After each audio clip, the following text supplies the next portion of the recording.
Hello नमस्कार दोस्तों, कैसे आप लोग। आशा करते हैं आप लोग अच्छे होंगे। जितने भी बच्चे यहाँ पर आरआरबी एनटीपीसी ग्रेजुएशन लेवल या 12 लेवल की तैयारी कर रहे हैं, ये वीडियो दोनों क्लियर, ठीक है।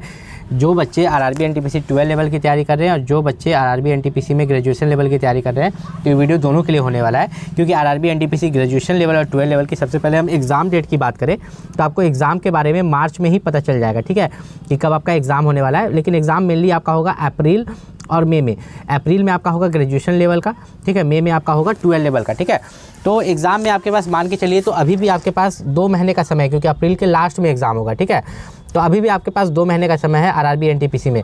तो अगर आप बिलोंग करते हैं ओबीसी कैटेगरी से, एससी कैटेगरी से, एसटी कैटेगरी से और ईडब्ल्यूएस कैटेगरी से, और अभी तक आपने कास्ट सर्टिफिकेट नहीं बनवाया है, ओबीसी, एससी, एसटी और ईडब्ल्यूएस का सेंट्रल लेवल कास्ट सर्टिफिकेट, तो अभी भी आप बनवा सकते हैं। अगर अभी आप नहीं बनवाते हैं अपना ओबीसी, एससी, एसटी और ईडब्ल्यूएस का सेंट्रल लेवल कास्ट सर्टिफिकेट, तो आपको डॉक्यूमेंट वेरिफिकेशन में सीधी रिजेक्ट कर दिया जाएगा, ठीक है। इस बात का खास ख्याल रखिएगा। तो आपको यहाँ पर कास्ट सर्टिफिकेट बनवाना है। देखिए, कास्ट सर्टिफिकेट जो आपका बनता है, आपका ये कास्ट सर्टिफिकेट आपके ब्लॉक या तहसील से बनता है, ठीक है। 2 तरह का कास्ट सर्टिफिकेट होता है, एक आपका होता है स्टेट लेवल का कास्ट सर्टिफिकेट, एक आपका होता है सेंट्रल लेवल का कास्ट सर्टिफिकेट। तो आपको जो बनाना है एनटीपीसी के लिए वो सेंट्रल लेवल वाला कास्ट सर्टिफिकेट, जिसमें लिखा हुआ रहेगा under the government of India, ठीक है। वो मैं आपको दिखा भी दूंगा कैसा ओबीसी, एससी, एसटी का कास्ट सर्टिफिकेट होता है। सबसे पहली बात यहाँ पर बात करें, आपका जो एग्जाम होगा सीबीटी 1, टोटल इसमें 100 क्वेश्चन रहेंगे, ठीक है। जनरल अवेयरनेस से 40, मैथ से 30 और रीजनिंग से 30। तो इसमें आपको मिक्स्ड क्वेश्चन आएगा, ठीक है।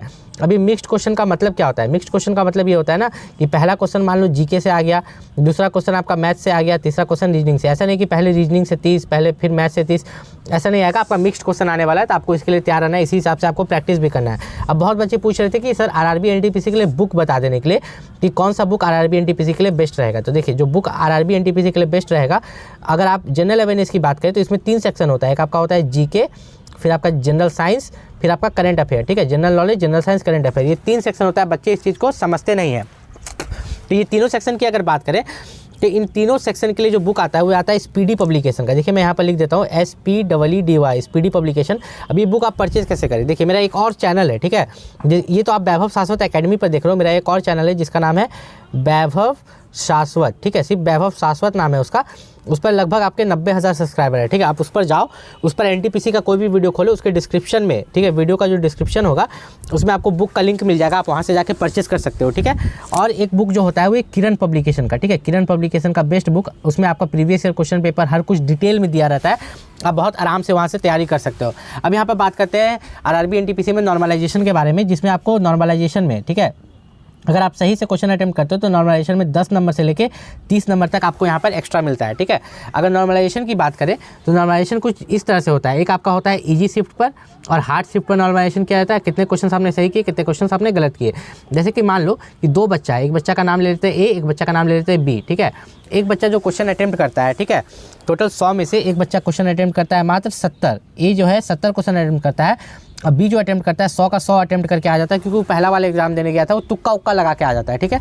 तब होता क्या है कि जो 70 अटेम्प्ट किया था उसका 70 का 70 सही होता है, तो उसके बदले इसको 10 नंबर या 20 नंबर एक्स्ट्रा मिलता है। उसके इजी शिफ्ट या हार्ड शिफ्ट पर उसको 70 की जगह 80 या 90 मिलता है। बी का 100 में से 30 गलत हो जाता है, तो इसको यहाँ पर 70 माइनस नेगेटिव करता है। नॉर्मलाइजेशन में कोई मार्क्स मिलता भी नहीं है। अगर हम लोग यहाँ पर बात करें तो देखिए, होता क्या है ना कि मान लीजिए मैंने 70 अटेम्प्ट किया, अगर मेरा एग्जाम 70 का 70 सही हो गया, मेरा एग्जाम अगर इजी शिफ्ट में पड़ा तो हमको 70 की जगह 80 मिलेगा, ठीक है। मेरा एग्जाम अगर हार्ड शिफ्ट में पड़ा तो हमको 70 की जगह हो सके 90 मिलेगा, 20 मार्क्स एक्स्ट्रा मिल जाएगा, ठीक है। तो इस चीज़ पर आपको खास ख्याल रखना है कि एग्जाम में जितना क्वेश्चन आता है उतना क्वेश्चन ही अटेम्प्ट करना है। फिर यहाँ पर अगर हम CBT 2 की बात करें तो CBT 2 आपका 120 मार्क्स का होता है, जिसमें आपका फाइनल मेरिट लिस्ट बनता है। मान लीजिए 120 में से जो कट ऑफ है, ठीक है, कट ऑफ गया आपका, मान के चलिए 80, कितना गया कट ऑफ आपका 80 गया 120 में से, ठीक। लेकिन जो मेरिट बनेगा, ठीक है, मेरिट जब सिलेक्शन मेरिट लिस्ट आएगा, जब ज्वाइनिंग के लिए आएगा तो वे बन के आएगा 95 पर। तो देखिए 80 से 15 नंबर बेसी आ रहा है, तो आपको कट ऑफ से हमेशा 10 से 15 नंबर ज़्यादा लाना है मेरिट लिस्ट में सिलेक्शन लेने के लिए। इस चीज़ का आपको खास ख्याल रखना है, ठीक है, अगर आप आरआरबी एनटीपीसी की तैयारी कर रहे हैं, ठीक है। वहीं पर अगर बात करें फॉर्मेट, कास्ट सर्टिफिकेट का फॉर्मेट, तो वह मैं आपको दिखा देता हूँ कि फॉर्मेट कैसा होता है।